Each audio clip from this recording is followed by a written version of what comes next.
You were pregnant, and didn't tell me? Cale's voice cracked through the hospital corridor, half rage, half grief. Ava's fingers whitened around the stroller handle. For a second, even the fluorescent lights seemed to hold their breath. Years of silence, choices, and guilt collapsed into that single heartbeat. If that line broke something in you, if you've ever stood in a moment like this, don't just watch and move on. Subscribe, like, comment, and share this story. Maybe someone out there needs to feel seen too. Ava Ramirez moves through the Queen's General night shift like a ghost who still remembers how to smile. Her ponytail is loose, her sneakers squeak with every exhausted step, but her voice, soft, steady, carries warmth through sterile air. "Mr. Levinson, you can take your meds with apple juice, not coffee, okay?" she says, placing a trembling hand on an old man's shoulder. He grins. "You sound like my daughter." Ava smiles back. Maybe she sounds like me. She leaves the room, leans against the wall, and exhales. Her phone buzzes, rent reminder, overdue notice, and a text from her sister. "You're still working? Get some rest, AV." She types, "Soon," though she doesn't believe it. Outside, New York glows, millions of stories stacked in glass boxes. Somewhere in that skyline sits Cale Arden, heir to the Arden pharmaceutical fortune, staring out of a black Bentley as it glides down Park Avenue. Inside the car, silence hums louder than the city. Cale scrolls through unread messages from his father's assistant. Numbers, meetings, merger updates. None of it touches him. The screen's reflection shows a man polished but hollow. When his driver asks, "Straight home, sir?" Cale answers, "Gala first." The Arden Foundation Charity Gala gleams with champagne, chandeliers, and self-congratulation. Ava is there only because overtime pays double for event staffing. She wears a borrowed uniform and the brave smile of someone who doesn't belong but refuses to shrink. When a waiter bumps her tray, crystal glasses cascade. One splashes across Cale's tailored sleeve. "Oh my God, sir, I'm so sorry." Cale glances down, ready for anger, but instead, he catches her eyes. No makeup. No pretense. Just mortified honesty. "It's fine," he murmurs, surprising himself. "Really?" She fumbles for a napkin, blotting his cuff. "You'll need dry cleaning," he stops her hand gently. "Forget it." Their eyes linger too long. Someone coughs behind them, reality returns. Ava mutters another apology and disappears into the crowd, heart hammering. From the corner of the ballroom, Cale watches her weave between tables. Something stirs, a flicker he hasn't felt in years. Over the next week, fate, or curiosity, pulls him back. He sends a donation to the hospital foundation, then personally delivers the check. Ava, surprised, meets him in the cafeteria. The air smells of bleach and burnt coffee. "You didn't need to come," she says. "I wanted to see where the real work happens," he replies. She laughs lightly. It's mostly fluorescent lights and broken vending machines. "Still brighter than most boardrooms," he says, and she catches the sadness beneath his charm. They begin to talk, once, then again, then constantly. Coffee breaks, park benches, long drives nowhere. Cale tells her about growing up inside marble walls where affection was currency. Ava tells him about working 3 jobs since 19, about her dream of finishing nursing school. They're opposites, her warmth against his coldness, her grounded heart against his controlled chaos. But together, the world softens. Weeks later, a thunderstorm floods the city. Cale shows up at her apartment soaked, grinning. "The power's out at my place," he lies. She lets him in anyway. Candlelight flickers against cracked walls and laughter spills between them until laughter turns into silence. Long, fragile, electric. "I don't fit in your world," Ava whispers. "Maybe my world's the problem," he answers. The storm outside rages as they fall into each other, desperate and real. For once, Cale doesn't feel like the billionaire's son. For once, Ava feels seen. When dawn breaks, she wakes to find him at her window, buttoning his shirt, phone pressed to his ear. A man's harsh voice leaks through, his father. "I told you not to embarrass this family again, Cale. Handle it." Cale's jaw tightens. "I will." He ends the call, meets Ava's eyes, and forces a smile that doesn't reach them. "You have to go?" she asks softly. "Just a meeting," he lies again. She touches his arm. You don't always have to be what they expect. He kisses her forehead instead of answering. The door closes. She stares at the empty space he leaves behind, heart whispering a prayer it's not goodbye. Outside, the city hums like it's already forgotten them both. Ava stands by the window, morning light spilling across her skin. She wraps her arms around herself and murmurs, "Maybe he's different." Have you ever loved someone who made you feel both alive and terrified? Would you take that risk again if you knew heartbreak was waiting? If this moment touched that quiet part of you that still believes love can fix what the world breaks, don't just move on. Stay with this story. Maybe the next heartbeat will remind you why we still believe. The morning Ava's life quietly changed and began like every other, a gray dawn leaking through cheap blinds, the buzz of her alarm cutting into a dream she couldn't afford to finish. Her stomach twisted, she pressed a palm against it, assuming the nausea was exhaustion or hospital coffee. She shuffled into the bathroom, flicked the flickering light, and caught her reflection, eyes rimmed red, hair falling from its tie. She looked older than 25.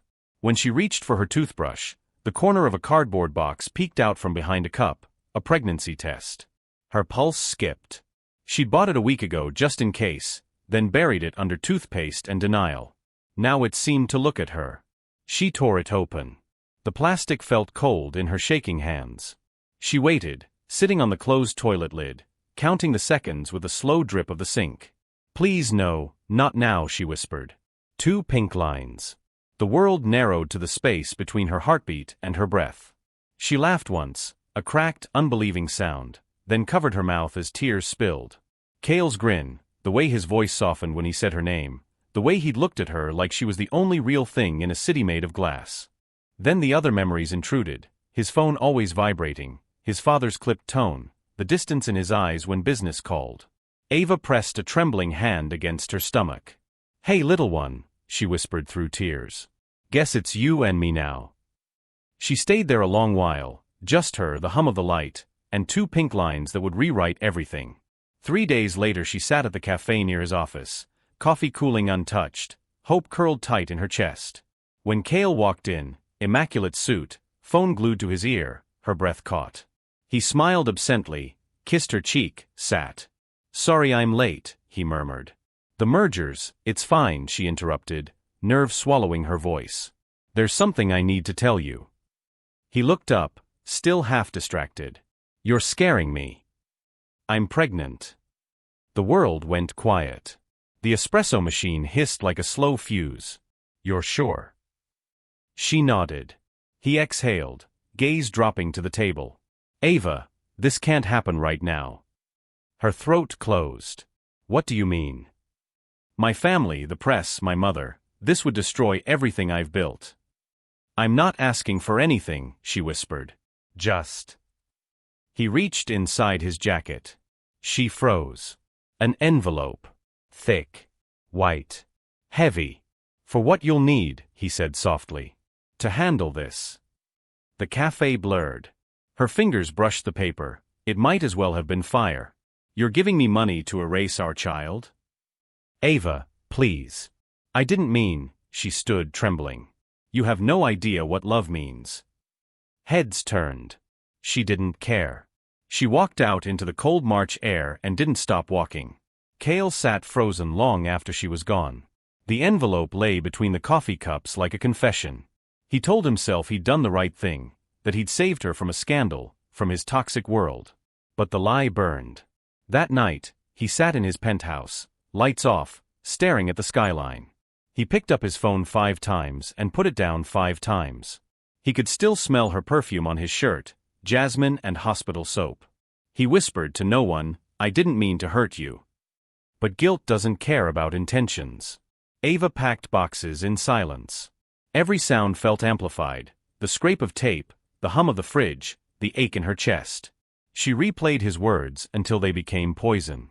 "This can't happen right now." "So when, Cale?" "When it's convenient. When it won't stain your perfect life." She moved into a small apartment in Queens, 2 rooms, cracked ceiling, leaky sink.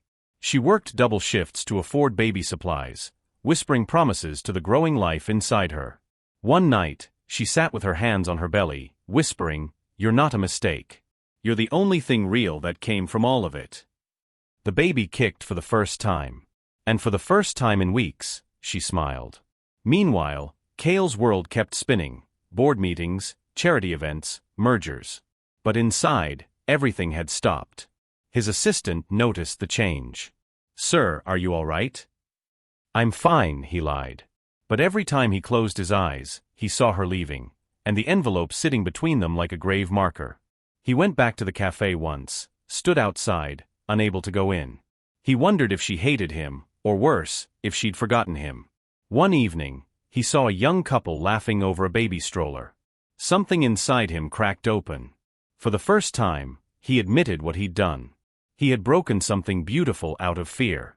He whispered her name under his breath, almost like a prayer. "Ava."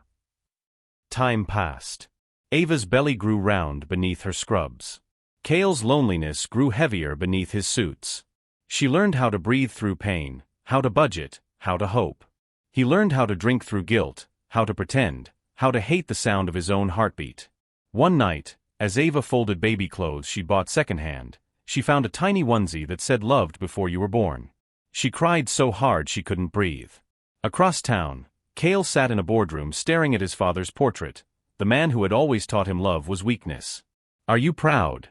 he whispered bitterly. "I did what you would have done." But his reflection in the glass window looked nothing like pride. Ava stands in front of her mirror, one hand on her belly, whispering, "We'll be okay." Cale sits in his penthouse, staring at the untouched envelope on his desk, the money he couldn't bring himself to throw away. The city hums between them, 1,000 lights, 1,000 miles of silence. Two people, one choice, and the beginning of everything that will either destroy or save them. To show love twisting into betrayal, the point where fear outweighs courage and both must live with what they've done. If someone you loved made the worst mistake out of fear, could you ever look at them the same way again? Or would the memory of that envelope haunt you forever? The city had moved on as it always did. Cars honked, subways screeched, lives overlapped like static. But for Ava, time had become thick and heavy, like walking through honey. It had been weeks since that cafe. Weeks since she'd seen Cale. The nausea had passed, replaced by cravings and fatigue. Her world shrank to a one-bedroom apartment, a cracked kettle, and the whisper of a heartbeat she couldn't hear yet but felt in her bones. Each morning she touched her stomach and told herself, "You don't need him." You never did.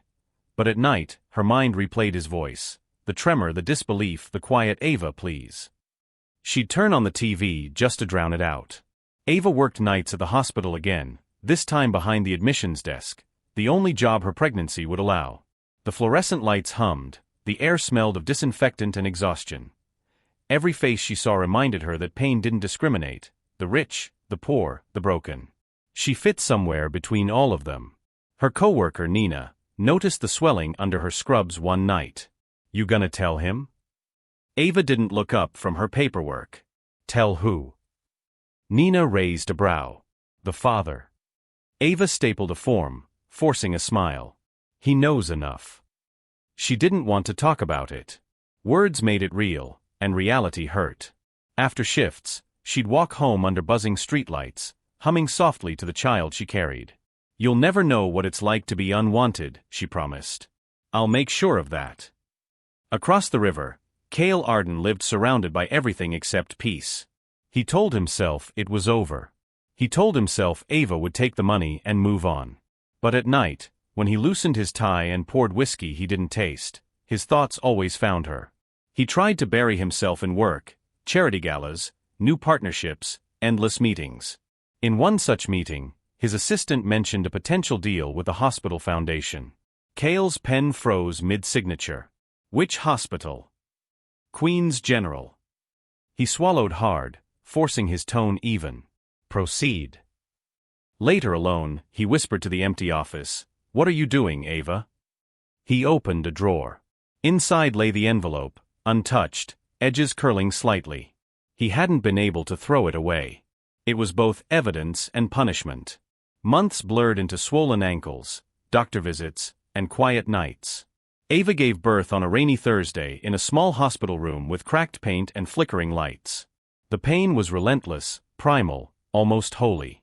When the nurse placed the tiny wrinkled bundle on her chest, Ava sobbed until her body shook. "He's perfect," whispered the nurse. Ava smiled weakly. "He's mine." She named him Noah, after the idea of survival. Later, alone in the room, she traced his little fingers. "You'll never know what he did," she whispered. "You'll just know you were loved." Across town, Cale woke that same night to a dream, Ava, crying in a hospital corridor, whispering his name. He sat up, drenched in sweat, heart racing. He checked his phone. No messages, no news, nothing. Still, something inside him knew. He drove for hours aimlessly through the city, rain blurring the streets, headlights slicing the dark. He ended up outside Queen's General, without understanding why. He parked across the street and stared at the glowing windows, unaware that inside, Ava was holding their son. He whispered to the glass, "I'm sorry," but the rain swallowed the words. Weeks turned into months. Ava adjusted to motherhood with quiet resilience. Her world became bottles, lullabies, and fatigue laced with joy. Noah's laughter made the apartment feel like light. She returned to work part-time, the smell of baby powder still clinging to her scrubs. Cale, meanwhile, became colder, polished, distant, unreadable. His board noticed. His mother praised it. "Finally learning control," Evelyn said, sipping champagne. Cale smiled, but his eyes were empty. Control wasn't victory, it was punishment. He'd go to bed each night and picture Ava's eyes the last time she looked at him. Some nights, he almost called. Then he'd remember his father's words, "Weakness ruins empires." And he'd hang up before he dialed. 6 months later, Cale's assistant placed a file on his desk. "The merger proposal, sir. Queen's General wants to collaborate on maternal care programs." His heart stuttered. "Maternal?" "Yes, sir. They've assigned a new coordinator, Ava Ramirez." The air left his lungs. He stared at her name until it blurred. He closed the folder, voice tight. "Schedule the first meeting." That night, Ava walked Noah to sleep in her arms. The city glowed through the window, golden and indifferent. She felt peace for the first time in months, fragile, beautiful, fleeting. Across the city, Cale stood on his balcony, wind whipping through his hair. He poured the last of his whiskey over the railing and whispered, "If I ever get the chance, I'll make it right." Neither knew that chance was already written into their calendars. Have you ever tried to convince yourself you were over someone when every quiet moment betrayed you? What's harder, forgetting them or forgiving yourself? If you've ever let pride silence an apology, or love slip through your fingers because fear felt safer, don't turn away now. Stay with their story. Maybe it'll remind you how dangerous silence can be. The world always seems to fold in on itself at the worst possible moment. Ava hadn't seen Cale in over a year. She thought she'd buried that chapter somewhere between diaper changes and hospital night shifts. But fate, as always, has terrible timing. Her supervisor clapped a hand to her shoulder during the staff meeting. "Big news, Ramirez. We've just secured a corporate partnership, the Arden Foundation. Their rep's coming next week. You'll be the liaison for the pilot project." Ava's pen froze mid-note. The room kept spinning around her. The Arden Foundation? Yeah, big deal. This could save the ward. She smiled tightly, heart pounding. Right. Big deal. That night, as she rocked Noah to sleep, the name rang through her chest like an old wound reopened. Cale Arden. She kissed her son's forehead. "You're all that matters now," she whispered. But her voice trembled. The day of the meeting arrived. The hospital lobby buzzed with polite chaos, camera crews, executives, administrators pretending to care about community outreach. Ava stood behind the welcome desk, hair neatly tied back, nerves buried beneath professionalism. Then she saw him. Cale walked through the sliding doors in a charcoal suit, every inch the man she remembered, and yet different. Older. Sharper. Haunted. Their eyes met across the lobby. For a second, the world fell silent. He froze. The woman he tried to forget stood just 20 feet away, and beside her, a small boy clutching a stuffed elephant. Noah looked up with the same gray-green eyes Cale saw in the mirror every morning. Cale's heart stopped. Ava's face drained of color. She turned away, pretending to fix a clipboard. He took a step forward, then another. "Ava," he breathed. She didn't turn. Mr. Arden. Welcome to Queen's General. Formality became armor. Throughout the day, they exchanged words that weren't words, curt, polite, mechanical. The partnership documents are ready. I'll have my assistant review them. Please ensure your department meets compliance. Every sentence layered with what they weren't saying. How could you? I didn't know. You don't deserve to know. By the third meeting, tension had grown too thick to breathe. In the late afternoon, a storm rolled in. Thunder rumbled through the building. The lights flickered once, twice, and died. Emergency generators groaned. Staff scrambled. Somewhere in the chaos, Ava, Cale, and Noah found themselves trapped in a darkened elevator, halfway between floors. Ava's hand tightened on the stroller. Cale reached for the emergency phone, dead. The only sound was the slow, rhythmic breathing of the sleeping child. Ava tried to focus on the control panel, refusing to look at him. He finally broke the silence. Is he? Her voice was soft but sharp. He's mine. Cale flinched. Ava, don't, she snapped. Not here. Not now. He stared at the boy, dark lashes, tiny fingers curled around a toy. His chest rose and fell with the serenity of innocence. Cale's throat tightened. How old? 18 months. The math hit him like a punch. The months since she left, the timing, the nights he couldn't sleep, it all aligned. He whispered, I didn't know. She laughed bitterly. You didn't ask. For a long time, neither spoke. Rain hammered against the elevator shaft like applause from a cruel audience. When the lights flickered back on, Ava's eyes glistened but her expression stayed calm. You wanted control, Cale. You got it. A life without consequences. Cale's voice cracked. You think I don't regret it every day? Regret doesn't change what you did. The elevator jolted. The doors opened to a flood of light and shouting voices. Ava pushed the stroller out without looking back. Cale remained inside, gripping the handrail, shaking. Later that night, Cale sat alone in his car outside the hospital. His reflection stared back, hollow. He'd seen his son, breathing, laughing, existing without him. He whispered to himself, You were right, Ava. I didn't know what love meant. For the first time in years, he cried. Quietly, like a man confessing a crime to himself. At home, Ava rocked Noah to sleep. Her heart still pounded from the encounter. She wanted to hate Cale, to erase the tremor in her voice when she said his name. But seeing his face, the shock, the sorrow, had cracked something she thought was sealed. She whispered to her sleeping son, You don't owe him anything. But, he looked like he wanted to know you. Her voice broke. And that scares me. In the days that followed, Cale began finding reasons to visit the hospital. Meetings, check-ins, donation reviews. Each encounter was brief but electric. Ava avoided him, yet couldn't escape the pull of unfinished words. Nina, ever observant, nudged her one afternoon. That the guy? Ava sighed. Was. Past tense. Nina smirked. Doesn't look past tense to me. Ava forced a smile, but inside, her heart was chaos. One evening, Cale approached her in the hospital garden as she sat on a bench with Noah asleep in her arms. The city skyline glimmered behind them. He spoke softly. Can I just sit here? Ava hesitated, then nodded without looking at him.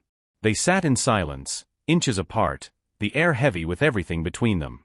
Cale whispered, almost to himself, He has your smile. Ava's eyes filled, but she didn't answer. The camera pans out, two figures under the faint glow of city lights, a sleeping child between them, and a silence louder than any storm.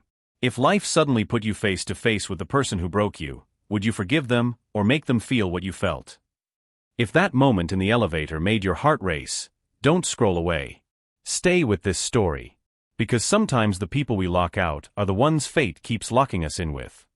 The night after their silent moment in the hospital garden, Cale couldn't sleep.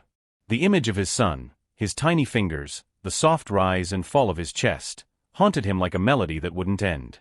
He stared at his ceiling, the shadows dancing like memories. Then, without planning to, he found himself driving to the hospital again, headlights cutting through the misty night.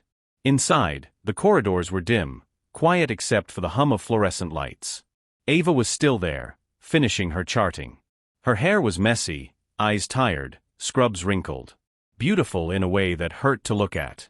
Cale stopped in the doorway. Ava. She didn't turn. You shouldn't be here. I need to talk. About what? The weather? The past? He stepped closer. About everything. She sighed, set her pen down, and finally looked up, anger warring with exhaustion. You don't get to want answers, Cale. You had your chance. I know, he said softly. But I can't live not knowing what I did to you. Her shoulders slumped. You really want to know? The camera tightens on her face. No tears, just the kind of calm that comes from surviving. When I told you I was pregnant, she began, voice shaking, I thought you'd be scared. I thought we'd figure it out. But when you handed me that envelope, Cale, you didn't just break my heart. You made me believe I wasn't worth being loved by you. Cale's jaw tightened, his throat working. I left that cafe and couldn't even feel the ground. I went home and packed. I was ready to disappear. But then she hesitated, breath trembling, then I felt him move. Just a flutter. And for the first time, I realized I didn't need you. I needed to protect him. She looked at him then, eyes glistening but steady. You gave me money to end something I didn't even know I could survive without. Cale's voice broke. Ava, she cut him off. Don't. You don't get to say my name like it still belongs to you. Her words hit him like a blow, and the scene shifts, her voice echoing as his mind conjures the image he can't bear but can't stop seeing.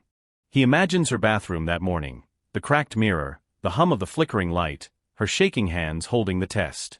He sees her sitting on the edge of the tub, whispering please, not now, before crying into her palms. The camera pans closer. Cale's eyes glisten as he imagines her alone, terrified, choosing strength where he offered cowardice. He presses his hands to his face. God. I wasn't there. Ava's voice, still steady, cuts through his thoughts. No. You weren't. The flashback continues.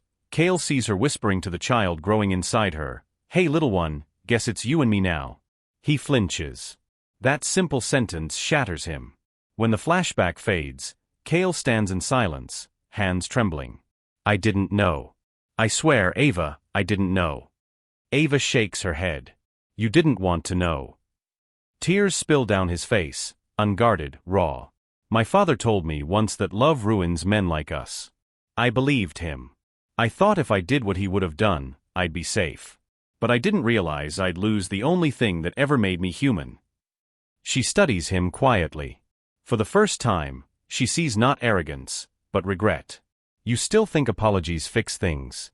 She asks softly. He shakes his head. No. But maybe knowing the truth can. They stand there in silence, two people bound by a history they can't erase.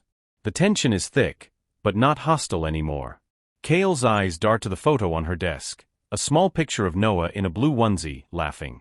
He picks it up slowly. Can I see him again? Properly, I mean. Ava's breath catches. He's not a trophy you get to claim now. I know. I just want to know what I missed. Her voice softens, despite herself. Everything.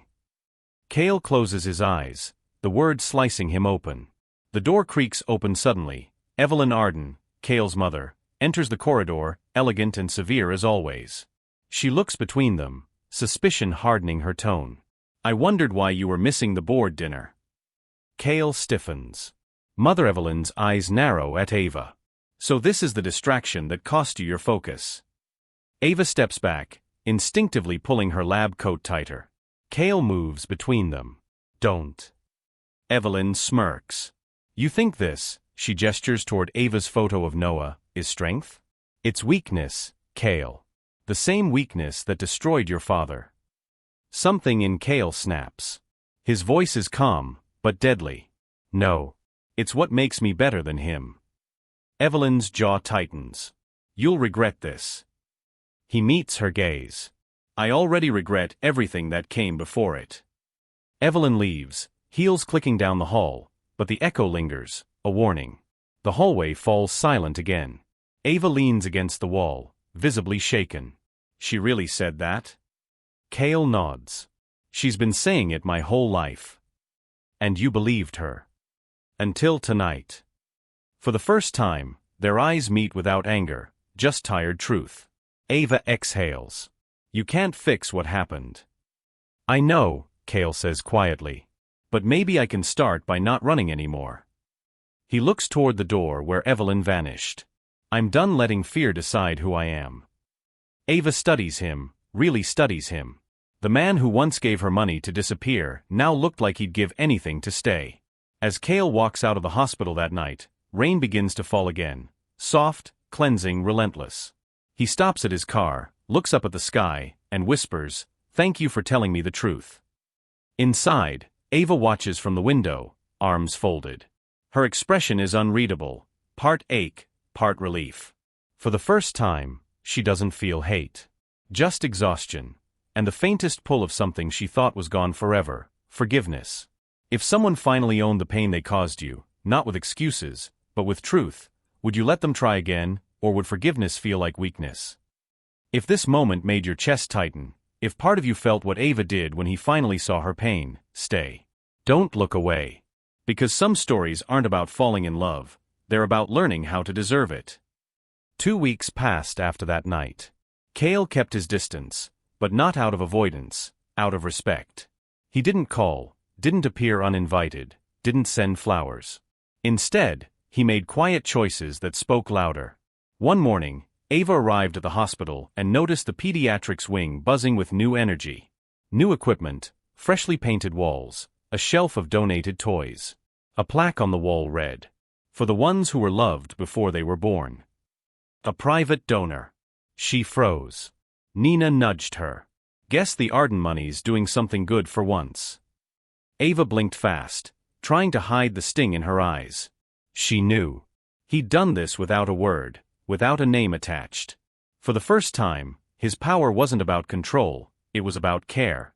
That evening, Cale walked into the hospital with a file in hand, pretending to review paperwork just to catch a glimpse of her. Ava was leaving for the night, Noah in her arms, his tiny fingers tangled in her hair. Cale hesitated. Need a ride? She shot him a look. You drive a Bentley, Cale. I take the subway. I can take the subway, he said softly. Ava blinked. For the first time, she saw the ghost of a smile on his face, small, self-deprecating. She sighed. Fine. Walk with us. They stepped out into the city night. Neon lights reflected off wet pavement. Noah babbled softly, waving his stuffed elephant. Cale reached for it absent-mindedly, and Noah laughed. That sound, innocent, unburdened, broke something inside him. They stopped at a small park halfway to her apartment. Ava sat on a bench, bouncing Noah on her knee while Cale stood awkwardly beside her, hands in pockets. You don't have to try so hard, she said after a while. I'm not trying, he replied quietly. I'm learning. She raised an eyebrow. Learning what? How to show up. Her eyes softened before she could stop them. Noah reached for Cale's sleeve, curious, and Cale crouched down beside him. Hey, buddy. The boy giggled, tugging at his tie. Ava tried not to smile, but failed. Cale looked up at her, the city lights catching in his eyes. He laughs like you. Ava looked away. He has your stubborn streak. They both laughed, soft, disbelieving. The sound felt like something breaking open, like healing sneaking in through the cracks. A few days later, Cale showed up at her apartment building carrying takeout. Peace offering, he said. I didn't know what you liked, so I brought one of everything. She stared at the bags. You think food fixes this? No, he said gently. But I was hoping it might feed the part of you I starved. Ava hesitated, then opened the door. They sat on the floor, eating out of cartons while Noah toddled between them. For once, there was no tension, just the quiet hum of normalcy. Cale watched Ava laugh at her son's clumsy dancing and felt something unfamiliar settle in his chest. Home. After dinner, when Noah fell asleep on the couch, Cale helped Ava wash dishes. Their hands brushed once, her fingers damp, his trembling slightly. I'm not asking for another chance, Cale said, voice low. I'm asking for a chance to earn one. Ava's hand stilled in the water. You think people change that easily? No, he admitted. But I think people can start trying for the right reasons. She looked at him, really looked. He wasn't the polished billionaire anymore. He was a man stripped of armor, scared but sincere. Over the next few weeks, Cale kept showing up, not with gifts, but with consistency. He read Noah bedtime stories when Ava worked late. He fixed her leaky faucet without being asked. He even learned to make her terrible brand of instant coffee and pretended to like it. And Ava, she began to let herself laugh again. One night, she found him asleep on her couch, Noah curled up on his chest. The sight made her chest ache in ways that felt dangerous. She whispered, "You're changing." Without opening his eyes, he murmured, "You make me want to." A week later, they found themselves watching the sunset from her balcony, Noah asleep inside, the city glowing below. Ava hugged her knees, sighing. "It's strange. You hurt me more than anyone ever has." Cale's jaw tightened. "I know. And yet," she continued softly, "I don't know how to hate you anymore." He turned to her slowly. Their eyes met. The space between them felt electric. Cale whispered, "Then don't." For a moment, it felt inevitable, the air, the silence, the ache. He leaned in, close enough to feel her breath, but she pulled back gently. "Not yet," she said. He nodded. "Then I'll wait." Later that night, Ava stood in the doorway, watching Cale read to Noah. The boy giggled as Cale exaggerated every word, his voice low and tender. When the story ended, Noah yawned, curling into Cale's chest. Ava caught his eyes, and in them, she saw something she hadn't dared hope for. Not perfection. Not apology. Just love, simple and patient. For the first time, she let herself believe they might actually make it. Would you let someone back into your life if their actions finally spoke louder than their apologies? Or would the risk of being hurt again silence your hope? If that laughter between them made something in you ache, if you've ever wanted to believe in second chances, don't leave now. Stay. Because love doesn't always knock twice, and neither do stories like this. For 3 weeks, Ava's apartment smelled like laughter. Cale came by almost every night, bringing groceries, toys, sometimes just himself. He'd learned to cook spaghetti that Noah adored, learned that Ava laughed hardest when she was trying not to. It wasn't perfect, but it was theirs. One Sunday morning, sunlight spilled across the small kitchen. Noah sat in his high chair smearing jam on his cheeks while Cale flipped pancakes, humming off-key. Ava leaned on the counter, arms folded, smiling in quiet disbelief. "Who taught you to cook?" "Desperation," Cale said, mock serious. "Turns out billion-dollar mergers don't feed toddlers." She laughed, and he froze for a second, because the sound felt like home. But even peace has an expiration date. That afternoon, Cale received an unexpected call. His mother. "Come home," Evelyn demanded. "Now." He hesitated. "Mother, I'm busy, don't make me repeat myself." He glanced toward Ava's apartment door where Noah's laughter echoed. Then back at the phone. When he arrived at the Arden estate, Evelyn was waiting in the grand foyer, a crystal glass of brandy in hand. "I know," she said without preamble. Cale's stomach turned. "Know what?" "About her. And the child." He said nothing. Evelyn smiled thinly. "You've embarrassed this family for the last time." He clenched his fists. "That embarrassment is my son. That son will cost you everything, your inheritance, your position, your name." Cale's voice dropped. "Then take them." Evelyn's mask slipped for the first time. "You think you can live without the Arden Empire? Without me?" Cale met her eyes. "I think I've been trying to since I was 10. He turned to leave, but her final words chased him down the marble hall. "She'll never survive our world, Cale. She'll ruin you, and herself." The next day, Evelyn Arden made her move. Ava was called into the administrator's office at work.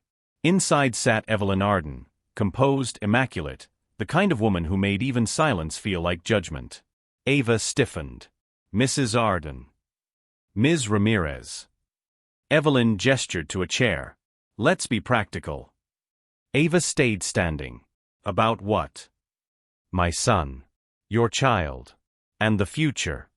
Evelyn slid a folder across the desk. Inside, a check with more zeros than Ava had ever seen. "Take it," Evelyn said smoothly. "Start fresh. Somewhere else." Ava's throat burned. "You want me to leave him? I want you to protect yourself, and that boy. Cale doesn't belong in small apartments and scrubs, and you don't belong in scandals. Let him go before he has to choose." Ava's eyes filled. "He already chose me." Evelyn smiled coldly. "You'll see how long that lasts." Ava pushed the folder back. "Keep your money." "Don't be sentimental," Evelyn warned. "Pride won't pay rent." Ava turned toward the door, voice trembling but fierce. "And guilt won't buy love."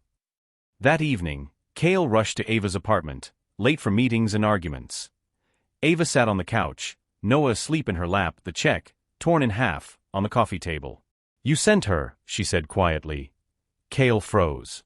"What?" "Your mother. The money. The speech. The threat." "I didn't," she stood, trembling. "I believed you were different."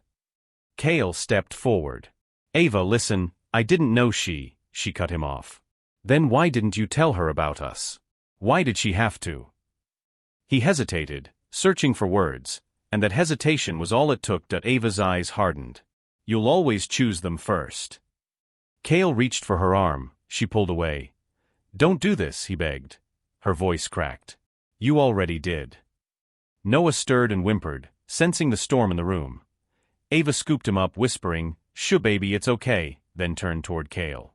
"I need you to go." He stood there, helpless. "Ava, please," she whispered, tears spilling. "Just go before he wakes up."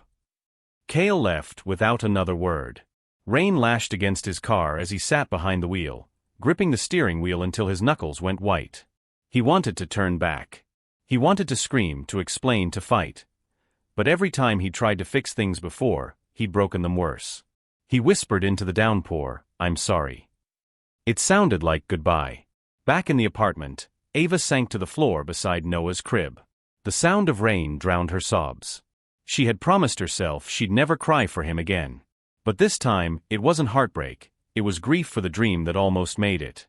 Cale returned to the Arden estate to find his mother waiting with a brandy glass. "Did she accept?" she asked coolly. Cale's glare said enough. "You ruined it." "I saved you," Evelyn replied. He stepped closer, voice low. "You don't get to decide who saves me." He left the house that night with nothing but his keys and the photograph of Ava and Noah he'd taken on his phone. Ava, meanwhile, packed Noah's clothes into a small suitcase. She couldn't stay, not where every streetlight felt like memory. She whispered to her son, "We'll start over. Again." As the train rumbled in the distance, she looked back through the rain-streaked window and whispered, "Goodbye, Cale." Cale sat on a park bench in the storm, drenched, staring at his reflection in a puddle. The man looking back wasn't a billionaire, or a savior.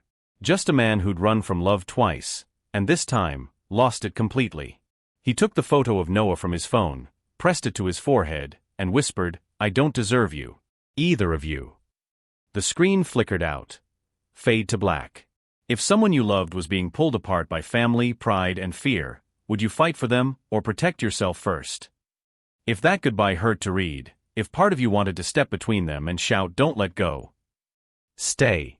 Because love doesn't always die in silence. Sometimes it's just waiting for courage to return. Rain has a way of erasing sound, of making even grief quiet. Cale Arden stood by his penthouse window, watching the city lights blur through raindrops. His suit jacket hung over a chair, his tie was undone. The apartment felt too big now, the silence too loud. Everywhere he looked, he saw her. The empty mug she'd once used, the faint scent of jasmine that hadn't left the couch, the echo of her laughter that lived somewhere between memory and punishment. He picked up his phone, thumb hovering over her number again. He didn't call. Instead, he whispered to the skyline, "You were right, Ava. I keep running from the things I want most." In a small train station on the outskirts of the city, Ava sat on a bench with Noah asleep in her lap. A single duffel bag at her feet. The platform was nearly empty, just the hum of vending machines and the occasional announcement over the speakers. She stared at the train schedule, her reflection faint in the glass. She'd done this before, running. But this time, It wasn't fear. It was protection. She wanted peace, even if it meant leaving behind the only man who'd ever made her heart both ache and heal. Her sister's voice echoed in her mind from an old phone call. He hurt you once, Av, don't let him do it again. She looked down at her son's sleeping face and whispered, you deserve stability, baby. Not chaos. Not almost. The train lights appeared in the distance, glowing eyes cutting through the mist. Ava blinked back tears. This time we really go. Back in Manhattan, Cale sat across from his mother in the family's private study. Evelyn sipped brandy like she'd already won. I hope you've come to your senses, she said smoothly. The board has accepted your proposal. Everything's back in order. Cale's gaze was steady. You think order is happiness? It's survival. Then I don't want to survive like you. He stood. Evelyn's voice sharpened. Where are you going? To fix what you destroyed. Cale, she barked. You walk out that door and you're no longer my son. He paused, turning just enough for his voice to reach her. Then maybe I'll finally know who I am. The door shut behind him. Cale drove through the rain with one hand on the wheel, the other gripping the small photograph he'd printed of Ava and Noah. He didn't know where to start, only that if he didn't find them now, he never would. At a red light, he whispered a prayer he didn't know he still remembered. Just one more chance. I'll do it right this time. The light turned green. Ava sat rigidly as the announcement echoed, next departure, Boston. 10 minutes. She wiped her eyes quickly. She told herself this was strength, that love wasn't enough when it hurt this much. Then, through the crowd, a voice broke the noise. Ava. She froze. She turned, and there he was, drenched, breathless, eyes wide with something desperate and raw. He stopped a few feet away, chest heaving. Don't go. Ava swallowed hard. Cale, don't do this here. I need to. No, you need control. You always have. He shook his head. No. I need you. I need him. I don't care about the company, the money, my mother. None of it means anything without you. Her voice cracked. You're too late. He took a shaky step forward. Then I'll spend the rest of my life catching up. Rain blew in from the open doors as the train hissed to a stop. Cale's words came tumbling out, not practiced, not pretty, but true. I was raised to believe love was weakness. I thought control meant safety. But when I lost you, I realized fear's the real weakness. I was scared of you, of what you made me feel. Of how real you made me. Ava's tears spilled freely now. Cale, he closed the distance between them slowly, as if afraid she'd vanish if he moved too fast. I'm not asking you to forget what I did, he said softly. I'm asking you to let me remember, every mistake, every hurt, so I never do it again. The train doors opened with a chime. Passengers began to board. Ava's hand trembled on the strap of her bag. Noah stirred, whimpering softly. Cale looked at the boy, then back at her. He deserves both of us. He deserves love that doesn't run. The whistle blew. Ava hesitated. Every instinct screamed to protect herself, but her heart whispered something else. She saw him there, drenched, vulnerable, stripped of every defense, and realized she didn't see the man who'd hurt her anymore. She saw the man who was trying to change. She whispered, say it again. Cale blinked. What? That you're not running. He stepped closer, voice shaking but sure. I'm not running. The whistle blew again. The doors began to close. Ava exhaled, long trembling, and pulled her bag off her shoulder. The doors slid shut behind her as she stepped into him. Cale caught her, arms wrapping around her like a promise. For a long moment, neither spoke, just rain, breath, and relief. Noah stirred between them, blinking up with wide eyes.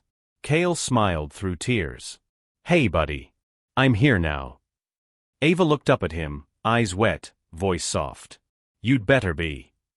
He nodded. For the rest of my life. If love gave you one more chance, not perfect, not easy, just real, would you take it? Or would you let fear board the train without you?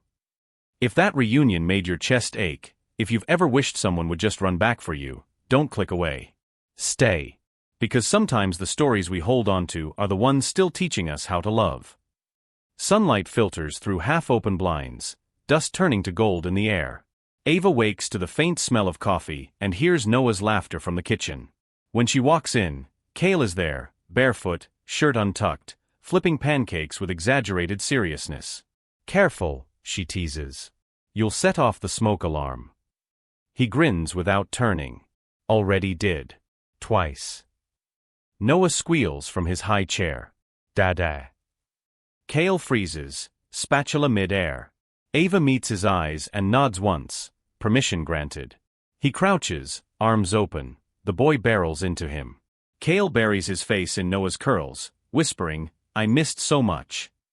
For the first time, there's no fear in the room, only belonging.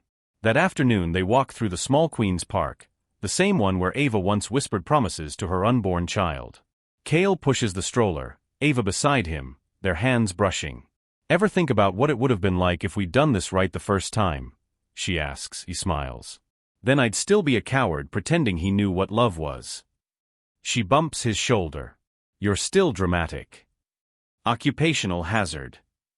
They stop by the pond. Noah throws bread at ducks, missing entirely. Cale shows him how. Ava watches them framed in late spring light and realizes peace isn't silence, it's safety. On the bench, Cale pulls a small envelope from his pocket. Ava tenses. "If that's money, it isn't," he says. "It's a rewrite." Inside, a note in his careful handwriting. "For what you'll need, to keep believing. This time it's not payment. It's a promise." Tears slip down her cheeks. He whispers, "I can't erase what I did, but I can replace it with something honest." Ava smiles through tears. "That's the first deal you've ever made that didn't cost anyone anything." Months later, the hospital buzzes with celebration. A new plaque glints above the pediatric wing entrance. The Noah Foundation, for families who chose hope. Cale, now dressed simply, stands at the podium. "When I first came here," he says, voice steady, "I thought money could fix things. It doesn't. People do. Love does." He looks toward Ava in the front row, the nurse, the mother, the woman who saved him. Applause swells. When the ribbon is cut, Cale lifts Noah onto his shoulders. The boy laughs, a clear, fearless sound that fills the hall. Later, the hallway lies empty. The same corridor where Ava once whispered, "You gave me money to erase our child." Now she leans against the wall beside him, smiling. "I used to hate this place." He looks around. "Now it's where we started again." She laughs softly. "You realize you've ruined my ability to hold grudges." He steps closer. "Good. I'd rather you hold me." Their kiss is slow, certain, the past folding quietly behind them. Some stories don't end when the pain stops. They end when you finally forgive yourself for thinking you weren't enough to be loved this way. Ava leans against Cale beneath a tree. Noah feeds ducks with unsteady hands.